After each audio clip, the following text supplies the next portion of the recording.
May unit na naman tayo dito for HF1 Isuzu. Ang isyu mausok at palyado sa mga baguhan dyan or sa mga hindi pa nakakalam. Panoorin nyo ang video ito para magka-idea naman kayo paano ba malaman kung blue by ng makina or loss compression.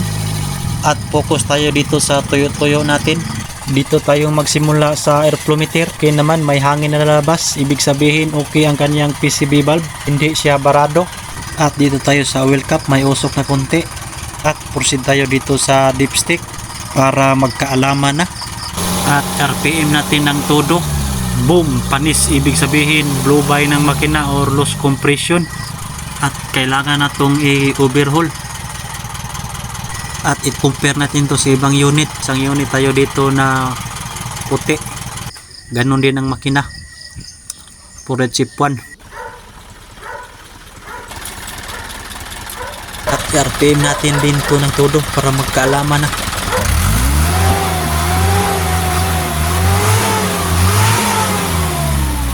Ito po ay very good engine, walang talsik na langis. Sana nakatulong sa inyo ang video nito.